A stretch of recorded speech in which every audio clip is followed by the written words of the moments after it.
Ketua Majelis Tinggi Partai Demokrat, Susilo Bambang Yudhoyono dikabarkan sudah memberikan lampu hijau untuk melakukan perlawanan terkait upaya kudeta kepemimpinan putranya Agus Harimurti Yudhoyono, yang diduga dilakukan oleh kader, mantan kader, dan oknum di lingkaran istana. Hal ini disampaikan langsung oleh Kepala Badan Pembinaan Organisasi Kaderisasi dan Keanggotaan Partai Demokrat Herman Khairone dalam kegiatan Tanya Jawab Cakulung bertajuk Imbas Skenario Kudeta Politik Menyasar AHY yang digelar secara virtual oleh RMOL, Kamis tanggal 4 Februari tahun 2021. Herman Khairone mengatakan apapun yang dilakukan oleh Demokrat secara kelembagaan termasuk melawan pihak-pihak yang diduga ingin mengkudeta kepemimpinan di Partai Demokrat, telah dilaporkan dan mendapatkan persetujuan dari Majelis Tinggi Partai. Jadi apapun yang kami lakukan, kami laporkan kepada beliau, jelasnya. Lanjutnya, ia menegaskan bahwa pihaknya masih menunggu klarifikasi dari pihak terkait di lingkaran istana terkait upaya kudeta kepemimpinan Partai Demokrat. Kita sebetulnya itu saja. Bagaimana menunggu proses klarifikasi dan konfirmasi terhadap keterlibatan lingkaran utamanya Presiden. Kemudian, tetap bahwa secara konstitusi partai memproses terhadap kader-kader internal, katanya.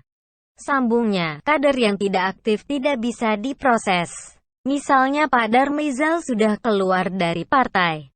Max sudah keluar juga, jelasnya. Kecuali, bagi mereka yang masih terikat dengan konstitusi partai dan kepengurusan partai, yaitu masih bisa diproses nanti di Dewan Kehormatan dan Mahkamah Partai, tandasnya. Sebagaimana diketahui, sehari sebelum muncul isu kudeta Ketua Majelis Tinggi Partai Demokrat, Susilo Bambang Yudhoyono sempat menge-tweet soal cara berpolitik lebih bermoral dan beradab. SBY menyampaikan pesannya ini untuk para pemegang kekuasaan politik.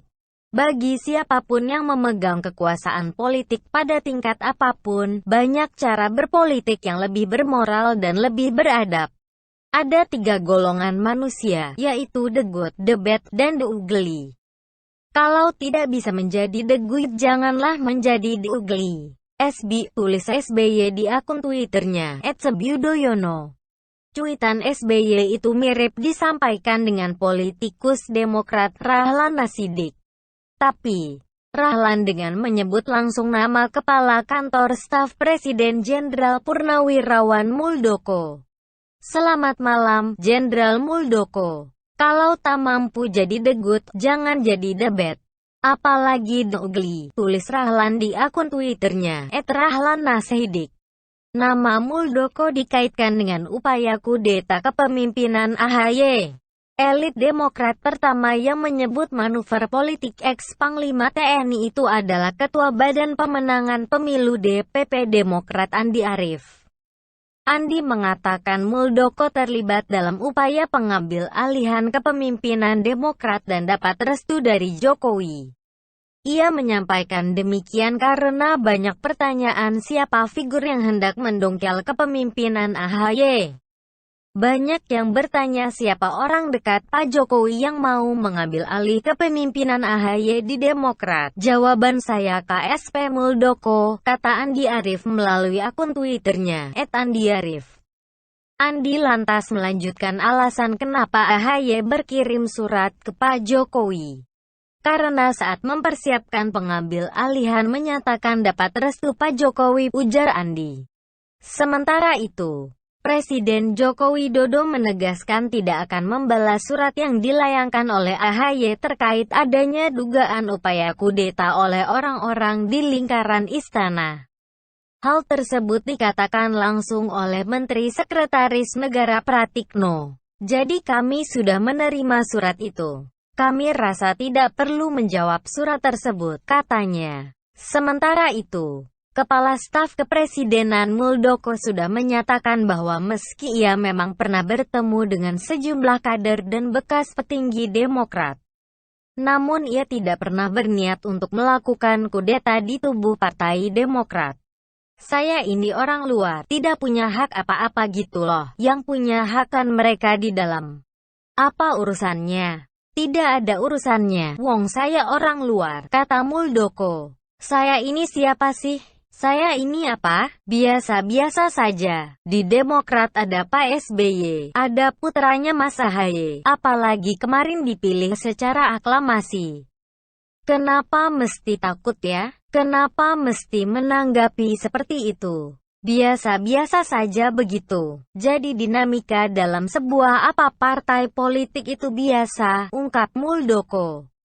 Muldoko menegaskan dirinya tidak ingin mengambil alih kepemimpinan Partai Demokrat. Apalagi, ujarnya, ia mengatakan sangat menghormati sosok SBY. Beliau pernah jadi atasan saya. Senior saya yang saya hormati, saya respek kepada beliau, ujarnya.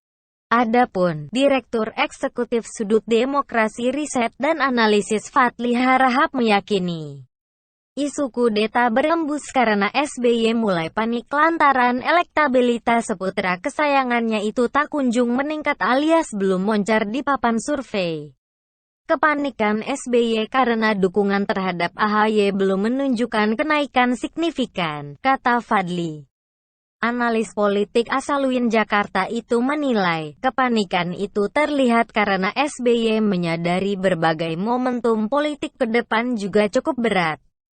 Isu normalisasi pilkada serentak yang tadinya mendapat dukungan mayoritas parpol tiba-tiba berubah arah menjadi pukulan bagi Demokrat karena dinilai menutup jalan bagi AHY untuk membuktikan diri. Momentum pilkada serentak, khususnya DKI sebetulnya adalah ajang bagi AHY sebelum melenggang ke Pilpres 2024. Namun, momen itu mendapat hadangan sehingga kemungkinan besar pilkada digelar setelah Pilpres 2024, ujarnya. Karenanya, Demokrat mulai memainkan strategi lain untuk dapat meraih simpati masyarakat melalui isu intimidasi di internalnya. Fadli menganggap, isu ini mengingatkan pola playing victim yang dinilai ampuh untuk merengkuh citra elektoral dari masyarakat. Citra yang ingin dibangun adalah adanya intimidasi dari pihak istana yang ingin memecah belah Partai Demokrat, pungkasnya.